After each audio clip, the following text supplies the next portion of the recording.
Good morning dear students. स्वागत करते हैं, अभिनंदन करते हैं आप सभी लोगों का। उम्मीद करते हैं आप बेहतर होंगे, स्वस्थ होंगे और पॉजिटिव थॉट के साथ आगे बढ़ रहे होंगे। पिछले क्लास में हम लोगों ने एक मुद्दे के बाद में ये देखा था कि आप लोगों को क्या जरूरत है, जिसमें हमने मेजर 3 पॉइंट को देखा था और वो था फुल कॉन्सेप्ट, शॉर्ट नोट्स और आपका एग्जाम बेस्ड। उसी सिलसिले में आगे बढ़ते हुए नेक्स्ट वीडियो आप लोग के पास पहुंचा, ब्रह्मांड की उत्पत्ति।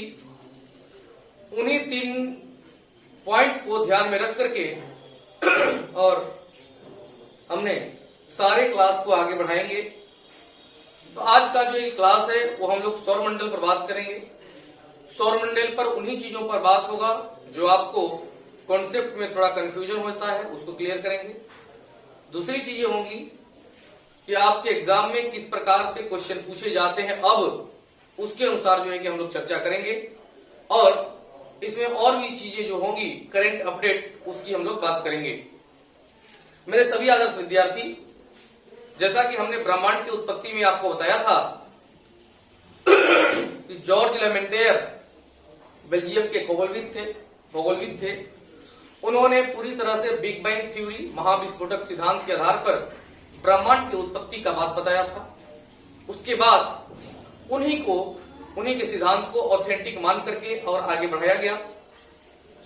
सौरमंडल, तारामंडल, विभिन्न ग्रह, क्षुद्र ग्रह इत्यादि का निर्माण कैसे हुआ होगा, उन्हीं थ्योरी के आधार पर आज तक भी चल रहा है।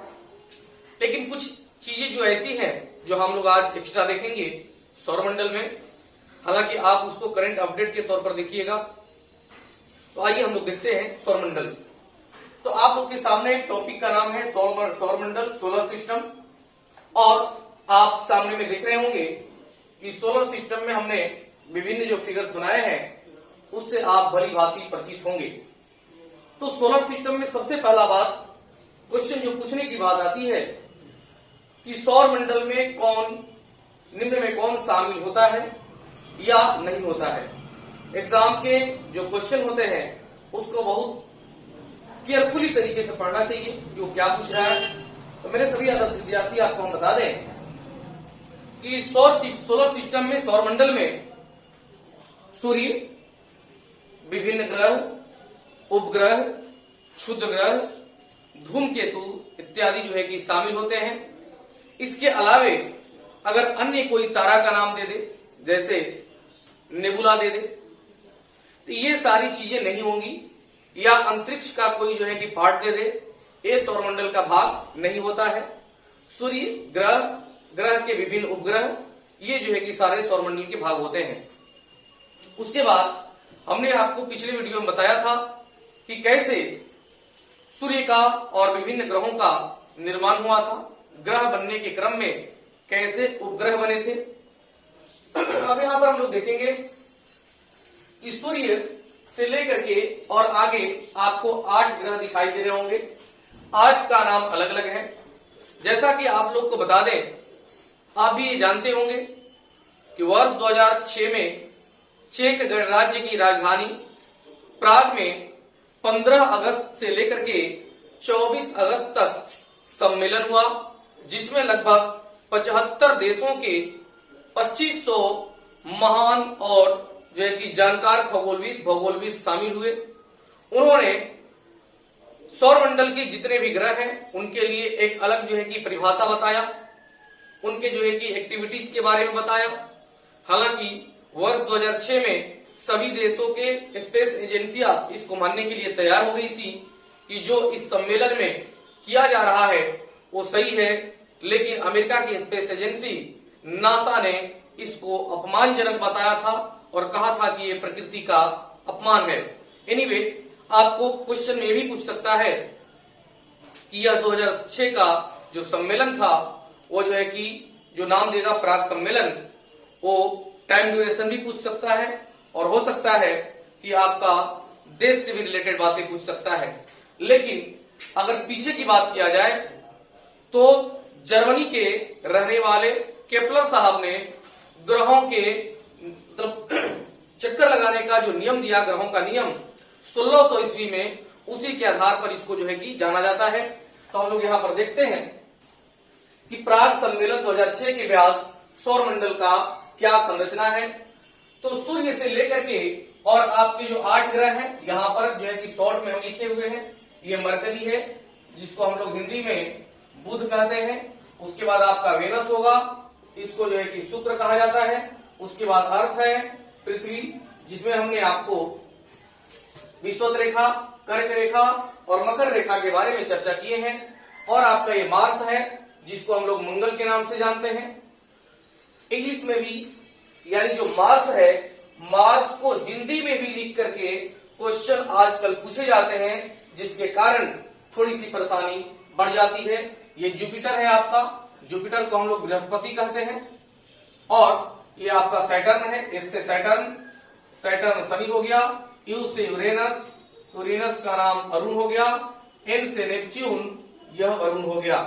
अब यहाँ पर आप जरा सा देखेंगे कि सिस्टमेटिक वे में हमने जो आपको बताया है, उस सिस्टमेटिक वे में कौन कौन सी ऐसी चीजें हैं जो आपको जो है कि ध्यान में रखने की बातें हैं। आगे बढ़ने से पहले एक चीज और आपको बता दें, हम यहाँ पर कुछ चीजें लिख करके तो हम बताएंगे ही, लेकिन हमने अपने सोचे हैं, हमारी टीम सोची है यूनिवर्सल प्लेटफॉर्म की, कि हम लोग जो भी आपके क्लास के माध्यम से आपके पास पहुंचना चाहिए वो एक पीडीएफ के तौर पर डिस्क्रिप्शन में दे देंगे। इसलिए आप लोग उस पीडीएफ को डाउनलोड कर करके अगर पढ़ेंगे तो ये आपके लिए सुविधाजनक होगा। और उम्मीद करते हैं कि पीडीएफ के थ्रू आपके पास जो क्लासेस पहुंचेगी वो काफी फायदेमंद होगी। सारे चीजों का कॉन्सेप्ट यहाँ पर डिस्कस होगा।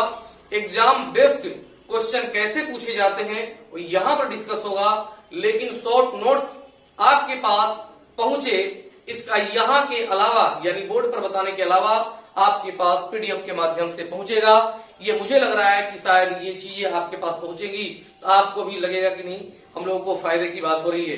एनीवे, बीच में भी बोल देते हैं, यूनिवर्सल प्लेटफॉर्म को ज्यादा से ज्यादा सब्सक्राइब करें, शेयर करें, ताकि ज्यादा से ज्यादा लोगों के पास पहुंचे। और आपको हम बताए हैं कि जस्ट 3-4 दिन पहले ये चैनल बना, सारी सिस्टम इंफ्रास्ट्रक्चर समय के अनुसार आ भी जाएंगे, लेकिन अभी सब कुछ लॉकडाउन में बंद है, इसलिए पूरी तरह से ट्रांसपोर्टेशन का भी आवाजाही लगभग जो है कि बंद है।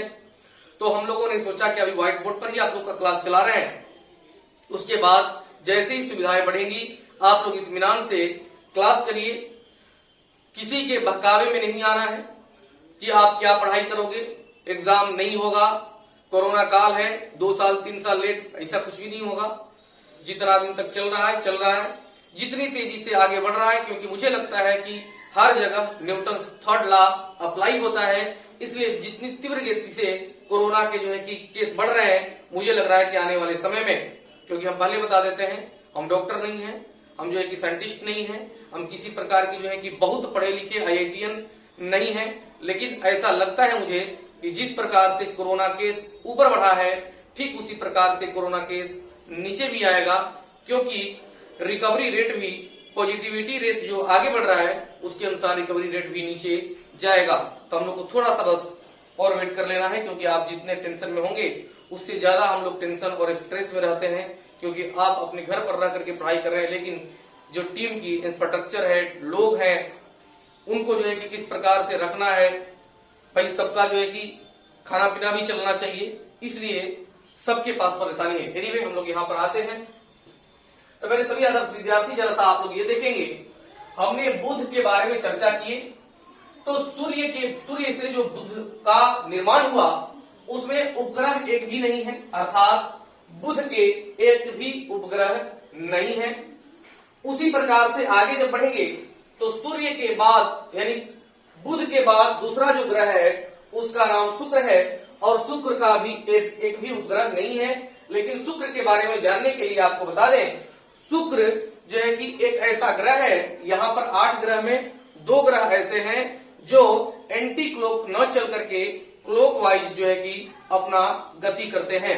सभी में आप लोग देखेंगे, सभी जो है कि ग्रहों में हमने एरो लगा दिए हैं एंटी क्लॉकवाइज, लेकिन शुक्र में हमने क्लॉकवाइज लगाया है। घड़ी की सुई जिस दिशा में चलती है उस दिशा में शुक्र एंटी क्लॉकवाइज चलता है, इसका एक भी उपग्रह नहीं है।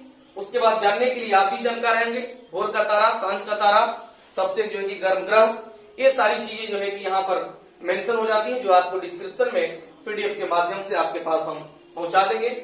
उसके बाद जरा सा आ जाएंगे पृथ्वी। तो पृथ्वी का एक उपग्रह है चंद्रमा, और यहाँ पर ग्रह और उपग्रह में छोटा सा अंतर है, यानी किसी तारा का जो परिक्रमा करेगा, अर्थात मेरी सूर्य का परिक्रमा जो करेगा उसको ग्रह कहेंगे। और ग्रह बनने के क्रम में जब छोटे मटेरियल गिर करके टूट करके उन्हें आसपास ही रह गए तो वो ग्रह का ही चक्कर लगाने लगे, क्योंकि हमने आपको कल ही बोला था पिछले वीडियो में कि नेचर में, प्रकृति में दो चीजें अभी भी हैं, सभी लोग गतिमान हैं, चलामान हैं, और बड़े जो पिंड हैं वो छोटे पिंड को आकर्षित करते हैं। अर्थात जो ग्रह सूर्य है उसके अंदर कोई एक प्रकार का फोर्स है जो सभी ग्रहों को अपने अंदर जो है कि समेट करके चक्कर लगवा रहा है, और विभिन्न जो है ग्रहों के उपग्रह हैं उनके अंदर भी कोई फोर्स है जो पूरी तरह से उनको चक्कर लगवा रहा है। अब यहाँ पर पृथ्वी की बात हो गई। उसके बाद जरा सा आ जाते हैं मंगल। तो मंगल के दो उपग्रह हैं, और आपको बता दें कि मंगल का ही एक उपग्रह आपका सबसे सौरमंडल का सबसे छोटा उपग्रह भी है। अब यहाँ पर जरा सा ध्यान में रखेंगे, ये जो 4 ग्रह हैं, चारों ग्रह का लगभग आकार सेम है, और हम लोग पृथ्वी के वासी हैं, तो इनको प्राग सम्मेलन में ही आंतरिक ग्रह कहा गया।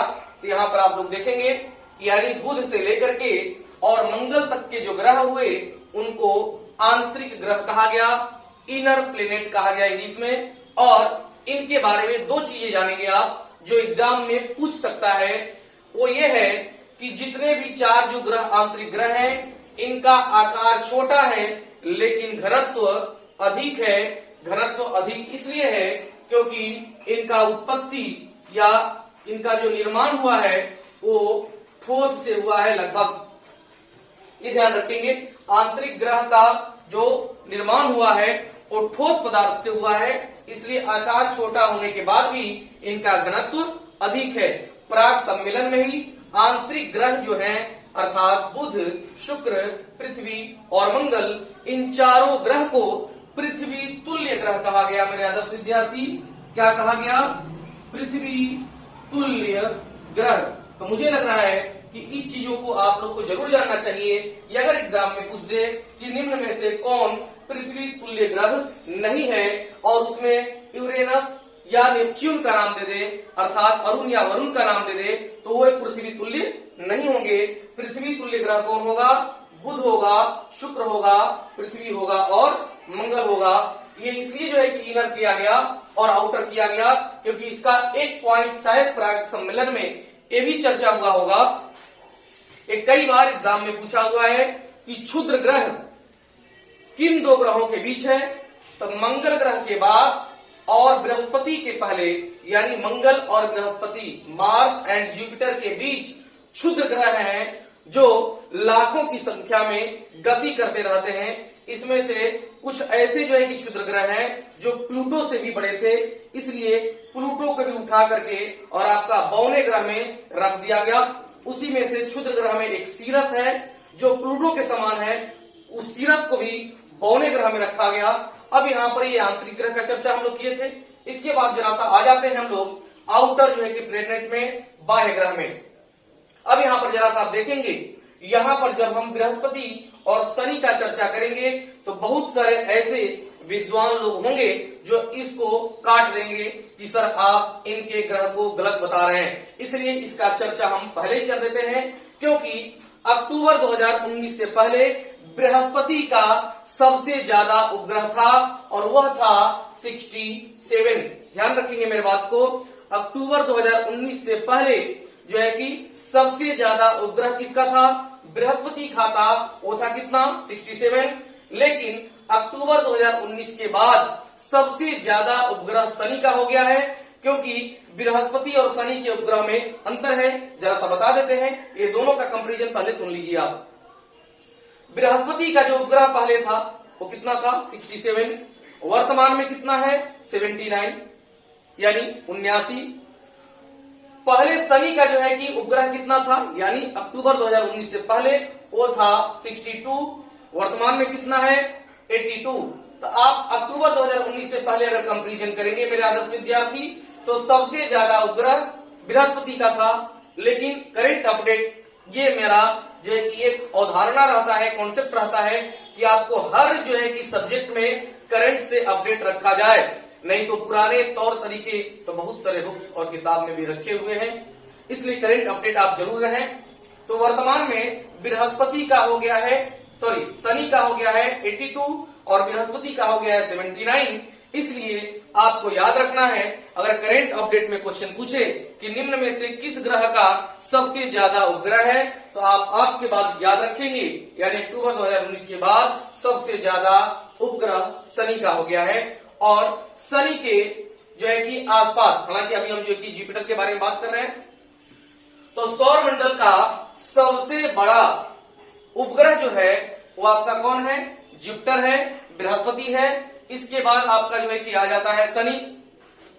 शनि के चारों तरफ 7 प्रकार का रिंग बना हुआ है, छल्ला बना हुआ है, जिसका पहली बार जो है कि खोज गैलीलियो ने किया था। किसने किया था? गैलीलियो ने किया था, और इसने बताया कि विभिन्न प्रकार के धूल कण इत्यादि से जो है कि शनि को 7 प्रकार के रिंग घेरे हुए हैं, इसलिए सातों को काफी दूर है शनि, इसलिए सातों को सम्मिलित कर करके और जो दूरबीन से देखा जाता है तो शनि के आसपास एक रिंग दिखाई देता है, इसलिए यहाँ पर एक रिंग भी मेंशन किया गया है। और सबसे कम घनत्व अगर पूरे सौर मंडल में किसी का है तो वह शनि का है।